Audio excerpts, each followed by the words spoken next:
Welcome to the Genius Factory. Enjoy the video. In this video, I will explain how to file your LLC annual report in Washington state. First, understand that this report keeps your business compliant and its information current with the state. You'll need to gather specific details and use the official Secretary of State website. It's crucial to know your filing deadline to prevent any late fees or issues with your business standing. Before you begin the online filing, ensure you have all the necessary information readily available. This includes your LLC's unique UBI number, which identifies your business in Washington. Double-check your registered agent's details and update your principal office address if it has changed.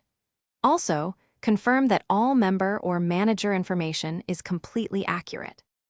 Now, let's walk through the filing process. Head to the Washington Secretary of State's Corporations and Charities filing system online. You'll need to log into your account or create one if you're a new user. Once logged in, find the option to file your annual report. Be prepared to pay the filing fee, which is typically $60 for LLCs, to complete the submission. After successfully submitting your annual report, you should receive a confirmation. It's important to save this confirmation and keep a copy of the filed report for your business records. Remember, Washington state charges a $25 late fee for overdue filings, and prolonged noncompliance can lead to administrative dissolution. Set a reminder for your next filing to stay compliant. Thanks for watching. If you found this helpful, don't forget to like and subscribe.